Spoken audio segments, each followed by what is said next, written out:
好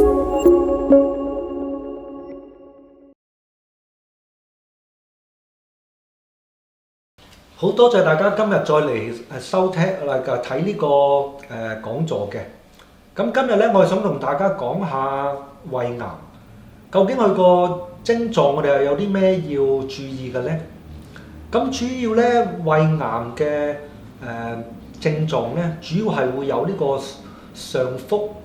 隱痛，或者係會有唔舒服、會不適嘅。通常係比我哋平時覺得呢個症狀食咗藥之後會差啲，即係我哋有時可能會覺得我係咪會有啲消化不良啊？咁病人好多時候咧係會主動咧係會食少啲嘢，希望唔會令到自己咁痛嘅。即係有時呢啲咁嘅情況咧，同我哋嘅胃痛同十二指腸痛咧係有時好難會分辨到嘅。亦都有時我哋係會去食啲胃藥啊，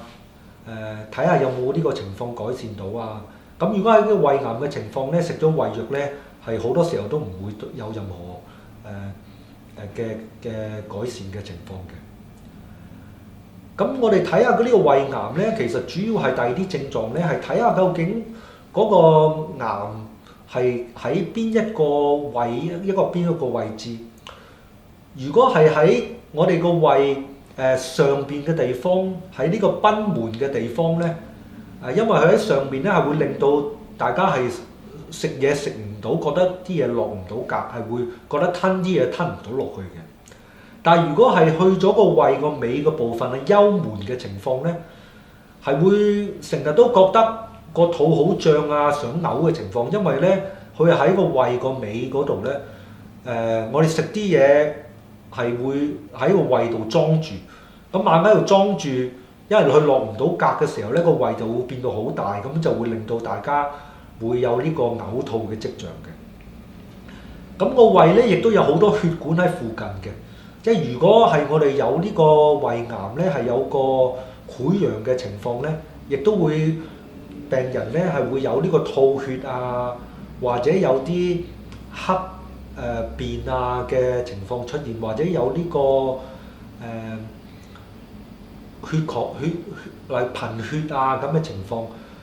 因為會有貧血啊，因為我哋流失咗好多血嘅情況咧，啲病人會覺得冇力啊。或者係會因為冇食嘢令到個體重下降啊，咁嗰啲情況咧係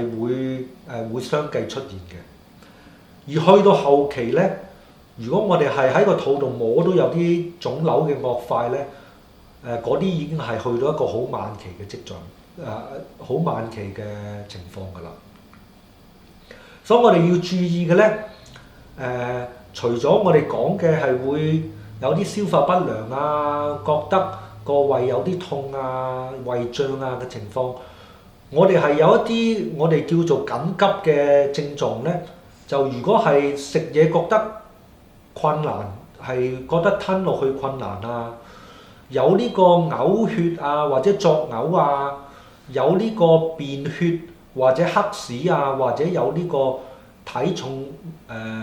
下降嘅情況咧，嗰啲就係緊急嘅症狀咧，嗰啲就一定要去睇醫生。好多時候咧，我哋係會建議咧病人係做個胃鏡去 check 清楚，究竟會唔會有呢個胃裏邊會唔會有呢個潰瘍啊，或者差啲咧就有癌症嘅症狀。咁其實做胃鏡咧，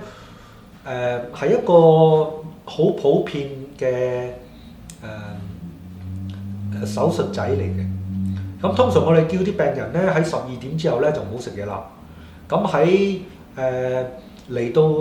呢個醫院啊或者個診所裏邊咧，咁個麻醉師通常就會俾一啲sedation， 即係有啲安眠藥咁嘅情況。咁病人咧係做呢個手術裏邊咧係會唔會係醒住嘅，係會唔喺一個唔清楚嘅情況咧係做呢個手術嘅。咁我通常咧就擺一個咧大約1個 cm， 即係1個厘米嘅彈性嘅胃管咧，就去喺口裏邊入去，咁就照咗我哋嘅食道啊、胃同埋十二指腸。咁有需要嘅，我哋亦都會喺個胃啊，或者第二啲食道啊，或者十二指腸嘅情況係拎啲組織去化驗嘅。咁如果真係唔好彩，我哋真係知道有呢個胃癌嘅情況，我哋係真係證實咗啦。咁下一步咧，我哋係要做多啲嘅研究咧，係去睇下究竟